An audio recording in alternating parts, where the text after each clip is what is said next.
Hey guys, welcome to विलॉन्टिंग host. तो आज हम बात करने वाले हैं 2009 में आई हुई एक साइकोलॉजिकल हॉरर थ्रिलिंग मूवी के बारे में। इस मूवी का नाम है ऑर्फन। इस मूवी की IMDb रेटिंग है 7 आउट ऑफ 10। ये मूवी रॉटन टमाटोज पर 56% फ्रेश है, जो कि काफ़ी अच्छी बात है। इस मूवी को 90% लोगों ने पसंद किया है। तो चलिए शुरू करते हैं। मूवी के स्टार्टिंग सीन में हम देखते हैं कि कैट प्रेग्नेंट होती है और वो हॉस्पिटल में आए हुए होते हैं अपने हस्बैंड जॉन के साथ। ले जाते वक्त कैट ये नोटिस करती है कि उसकी प्राइवेट पार्ट से काफ़ी ज़्यादा ब्लीडिंग होती है। सीन स्विच होता है और हम कैट को होश में आते हुए देखते हैं। कैट रो रही होती है क्योंकि उसे पता चलता है कि उसका बच्चा मर चुका है। फिर हम कैट को नींद में से उठते हुए देखते हैं, जिससे हमें पता चलता है कि ये कैट का नाइटमेयर था। उसे ऐसे नाइटमेयर्स हमेशा आते रहते थे क्योंकि वो अपना तीसरा चाइल्ड सच में खो चुकी थी। कैट इस वजह से एक बड़े ट्रॉमा में थी और इस बात से ओवरकम करने के लिए कैट पिल्स लेती थी। वो बाथरूम में आती है और अपने पिल्स लेती है। अगले सीन में हम कैट और उसके हस्बैंड के बीच कल रात के नाइटमेयर के बारे में कॉन्वर्सेशन देखते हैं। आगे हम देखते हैं कि कैट अपने काउंसलर डॉक्टर ब्राउनिंग के साथ कल रात के नाइटमेयर के बारे में कुछ बातें करती है। फिर बाद में कैट अपनी बेटी मैक्स को स्कूल में पिक करने के लिए जाती है। उसकी बेटी मैक्स बहरी भी होती है और गूंगी भी। रात को एक कैट डिसाइड करती है अपने हस्बैंड के साथ कि वो अपने तीसरे बच्चे का प्यार किसी ज़रूरतमंद बच्चे को अडॉप्ट करके देना चाहेंगे।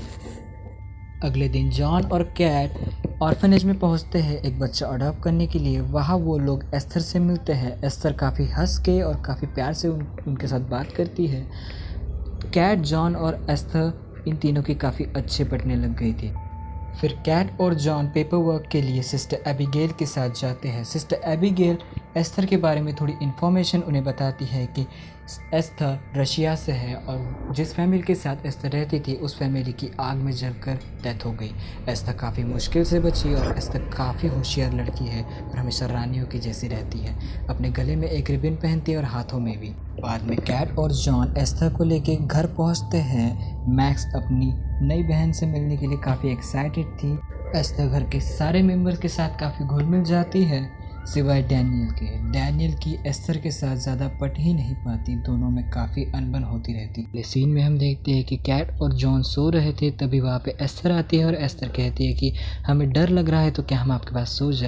वो उन्हें अपने पास सुला लेते हैं। कि हम देखते हैं कि डैनियल अपनी शॉटगन के साथ फॉरेस्ट में खेल रहा था, तभी वहाँ पर एक पिजन आके बैठता है तो गलती से उसे उस पर शूट हो जाता है, जिसकी वजह से वो पिजन घायल हो जाता है। वो भागकर उसकी तरफ जाता है कि उसे क्या हुआ है देखने के लिए। वहाँ पे एस्थर और मैक्स दोनों आ जाते हैं तो एस्थर उससे कहती है कि तुम इस पिजन को मार दो, नहीं तो वह ऐसे ही पेन में तड़पता रहेगा। लेकिन डैनियल कहता है कि नहीं, मैं इसे नहीं मारूंगा, मैं ऐसा नहीं कर सकता। ऐसा कहती है कि हमें इसे मारना पड़ेगा और खुद ही उस पिजन पर ज़ोर से मारती है, जिससे उसका काफ़ी ब्लड निकलता है और वो मर जाता है। अब न जाने एस्थर यहाँ ब्रेव थी या जालिम। फिर हमें स्कूल का सीन दिखाया जाता है जहाँ पे एक लड़की एस्थर को परेशान करती है। वो उसकी रिबन निकालने की कोशिश करती है, लेकिन एस्थर इतनी ज़ोर से चिल्लाती है कि सब बच्चे वहाँ पर डर जाते हैं।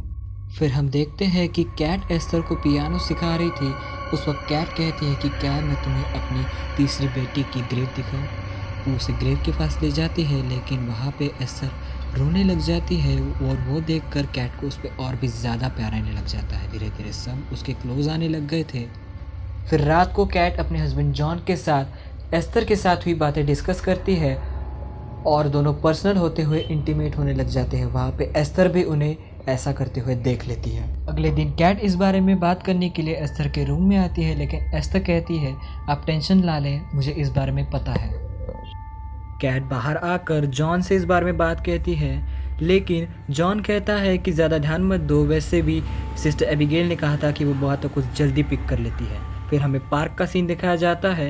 एस्थर बैठी हुई होती है, वहाँ पे उसे परेशान करने वाली वो लड़की भी आई हुई होती है। एस्थर उसे काफ़ी क्रीपी नज़रों से घूरती है। वो उसे घूरने तक ही सीमित नहीं रहती, तो वो जाके उसे ऊपर से धक्का दे देती है, जिस वजह उसे गहरी चोट आती है। उस बच्ची का पैर टूट जाता है। फिर हमें डिनर टेबल का सीन दिखाया जाता है। जॉन एस्थर से पूछता है क्या तुमने उस लड़की को धक्का दिया था, तो एस्थर मना करती है कि डैडी हम तो सिर्फ खेल रहे थे। उसकी छोटी बेटी मैक्स भी इस बार उसका साथ देती है।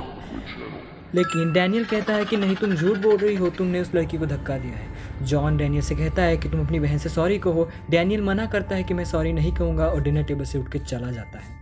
जॉन कैट से कहता है कि मैं कल डैनियल से इस बारे में बात करूँगा।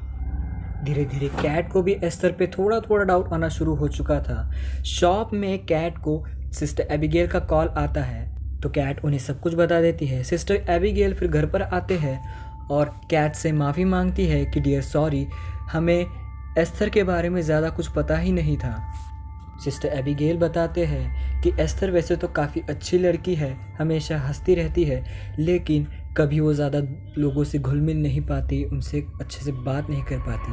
हमें भी कभी कभी उसका बिहेवियर अलग सा लगता है और एस्थर जहाँ पर भी होती है वहाँ कुछ न कुछ गलत ज़रूर होता है। साफ जाहिर होता है दोस्तों कि बच्ची बुआरी है। Okay, jokes apart, let's come back to the movie. Kat इस बात से थोड़ी चिंतित हो जाती है। कोने में खड़ी एस्थर उनकी सारी बातें सुन लेती है। एस्थर अपने साथ मैक्स को भी ले जाती है। वो अपने साथ ट्री हाउस की की और गन भी रख लेती है। वो तो जैसे इंतज़ार में थी कि कब सिस्टर एबिगेल बाहर निकले।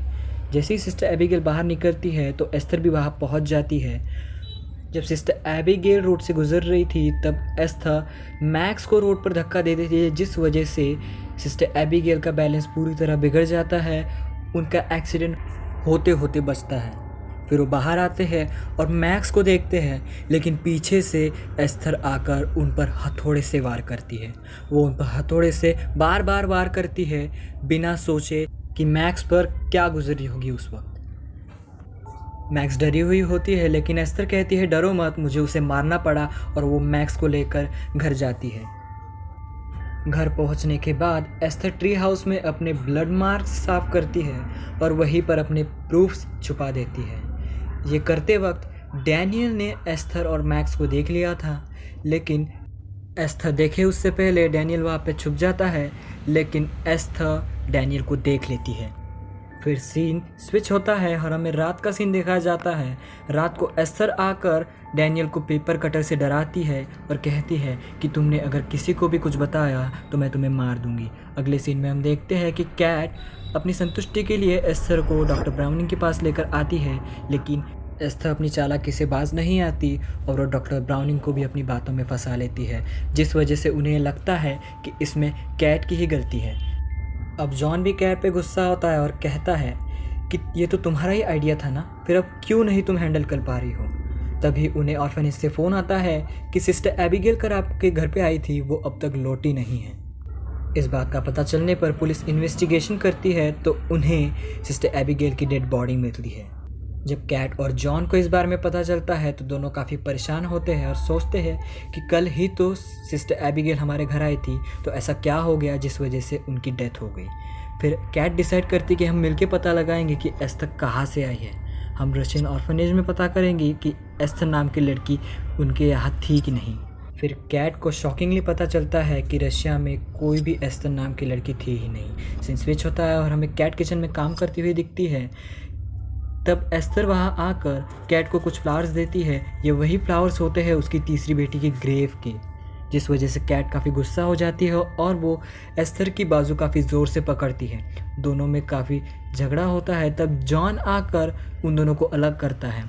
कैट काफ़ी रोने लग जाती है और रोते रोते वो अपनी तीसरी बेटी की ग्रेव पर जाकर उससे बातें करने लगती है और काफ़ी रोती है। फिर रात को एस्थर जॉन से कहती है कि डैडी मेरा हाथ काफ़ी दर्द कर रहा है, लेकिन असल में एस्थर ने खुद ही अपना हाथ तोड़ लिया था।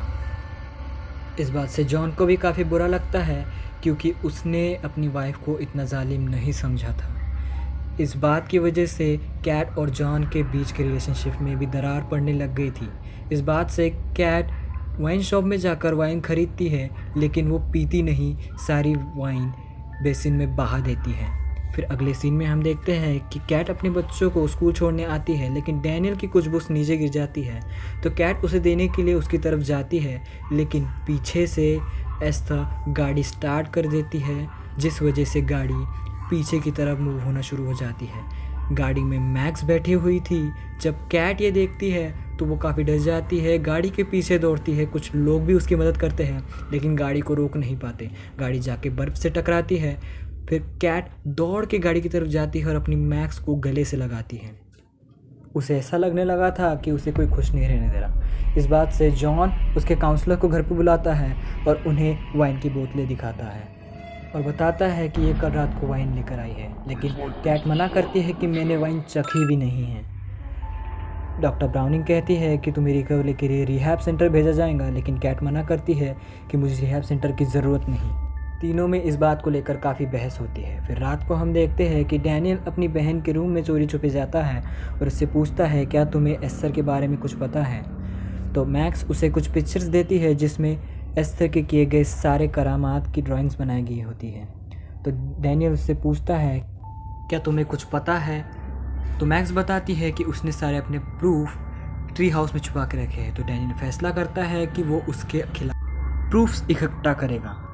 फिर हम देख पाते हैं कि कैट एस्थर के रूम में कुछ तलाशी कर रही होती है, तो उसे वहाँ पे एक बुक मिलती है जिस पे किसी इंस्टीट्यूट का नाम लिखा होता है। तो वो इस इंस्टीट्यूट की कुछ रिसर्च करती है, तो उसे वहाँ का नंबर मिलता है। तो कैट वहाँ पे कॉल करके पूछती है क्या ये ऑर्फनेज है। तो सामने वाली लेडी कहती है नहीं, ये मेंटल हॉस्पिटल है। तो कैट को लगने लगता है कि एस्थर किसी मेंटल हॉस्पिटल से आई है। वहीं पर डैनियल प्रूफ्स इकट्ठा करने के लिए ट्री हाउस में जाता है, लेकिन वहाँ पर किसी तरह एस्थर भी पहुँच जाती है। वो सारे प्रूफ्स को आग लगा देती है। उस वजह से ट्री हाउस में भी आग लग जाती है, जिस वजह से डैनियल ज़ख्मी हो जाता है। वो उसे वैसे ही ज़ख्मी हालत में ट्री हाउस के अंदर बंद कर देती है। डैनियल खिड़की से बाहर निकलने की कोशिश करता है, लेकिन वो वहीं पे फंस जाता है।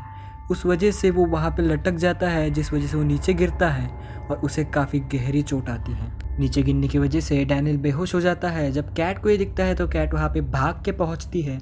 उसी वक्त एस्थर एक पत्थर उठाकर डैनियल को कुचलने की कोशिश करती है, लेकिन मैक्स उसे बचा लेती है। तो वहाँ पर कैट पहुँचती है तो वो डैनियल को हॉस्पिटल लेके जाते हैं। हॉस्पिटल में फिर से कैट को एस्थर पे डाउट जाता है, जिस वजह से एस्थर और जॉन की फिर से बहस हो जाती है। लेकिन जॉन मानने को ये तैयार नहीं था कि एस्थर इतनी छोटी सी बच्ची इतना बड़ा कांड कैसे कर सकती है। दूसरी तरफ हम देखते हैं कि एस्थर और एक बार डैनियल की जान लेने की कोशिश करती है, लेकिन लकीली डॉक्टर्स इस बार उसे बचा लेते हैं। इस वजह से कैट काफ़ी ज़्यादा गुस्सा हो जाती है और गुस्से में आकर वो एस्थर को सबके सामने काफ़ी ज़ोरदार थप्पड़ मारती है। फिर जॉन और हॉस्पिटल का बाकी स्टाफ मिलकर कैट को रोकने की कोशिश करती है, लेकिन कैट बेकाबू हो जाती है, इसलिए उसे बेहोश करना पड़ता है। फिर जॉन एस्थर को लेकर घर जाता है और कैट हमें बेड पर दिखाई देती है। फिर हमें घर का सीन दिखाया जाता है। घर पे मैक्स को जॉन सुलाकर ड्रिंक करता है। फिर बाद में वहाँ पे एस्थर आती है एक ब्लैक ड्रेस पहने हुए, और उसने काफ़ी ज़्यादा मेकअप किया हुआ होता है। वो जॉन को सीड्यूस करने की कोशिश करती है, लेकिन जॉन काफ़ी ज़्यादा गुस्सा हो जाता है और उसे वहाँ से भगा देता है, जिस वजह से एस्थर भी गुस्सा होकर वहाँ से चली जाती है। फिर हमें हॉस्पिटल का सीन दिखाया जाता है, जहाँ पे कैट को होश आता है और उसे कॉल आता है। वो कॉल होता है सार्ने इंस्टीट्यूट के एक डॉक्टर का, जो उन्हें बताता है क्या आपके घर में अभी एस्थर है। तो कैट हाँ कहती है। तो डॉक्टर कहते हैं कि आपके पति की जान अभी खतरे में है, तो आप जल्दी घर पर जाइए और उन्हें बचाइए। तो कैट कहते हैं क्यों, क्या हुआ। तो डॉक्टर बताते हैं ये जिस लड़की की फ़ोटो है ये एक्चुअली में कोई बच्ची नहीं है, ये एक मैच्योर 33 ईयर्स की एक लेडी है। डॉक्टर ये भी बताते हैं कि एस्थर उनके यहाँ की सबसे ज़्यादा गुस्सैल पेशेंट थी।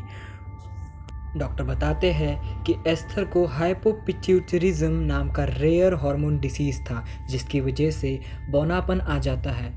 इतना सब कुछ पता चलने के बाद कैट जल्दी से घर पे पहुंचने की कोशिश करती है और अपने हस्बैंड को बचाने की कोशिश करती है। डॉक्टर बताते हैं कि एस्थर को हमेशा स्ट्रेट जैकेट में रखा जाता था, उससे बाहर निकलने के लिए वो अपनी नसें काट लेती थी। दूसरी तरफ हम यहाँ देख पाते हैं एस्थर का असली चेहरा। लिटरली गाइस, देख पा रहे हो मेकअप की ताकत।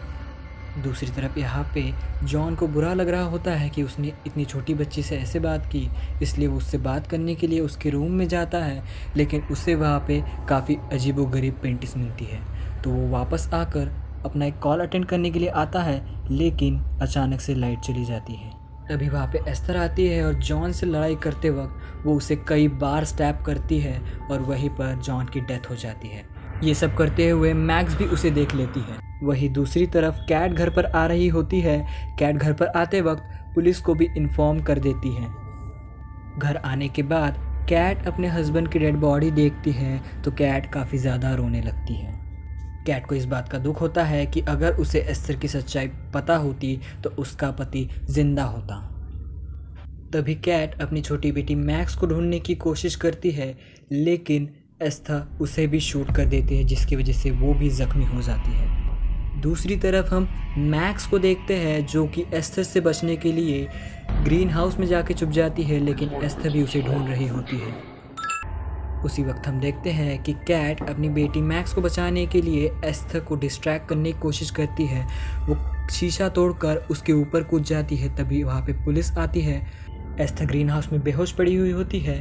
कैट अपनी बेटी मैक्स को लेकर वहाँ से बाहर आ जाती है, लेकिन एस्थर होश में आकर कैट पर फिर से अटैक करने की कोशिश करती है।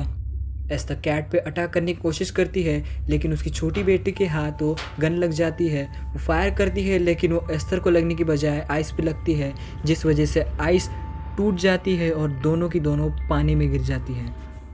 कैट जल्दी से उस पानी से बाहर आने की कोशिश करती है, लेकिन एस्थर उसे फिर से पानी में खींच लेती है। दोनों की फाइट में कैट काफ़ी ज़ोरदार लात एस्थर के मुंह पे मारती है, जिस वजह से वो पानी में डूब के मर जाती है। कैट किसी तरह पानी से बाहर आती है। तो इस मोमेंट के साथ इस शानदार मूवी का एक प्यारी सी हक के साथ एंड हो जाता है। तो दोस्तों, ये थी 2009 की एक शानदार मूवी। आपको ये मूवी कैसी लगी ज़रूर बताइए। ये मेरी फर्स्ट वीडियो थी, तो please keep supporting, like the video and drop a comment. Thank you so much for watching guys.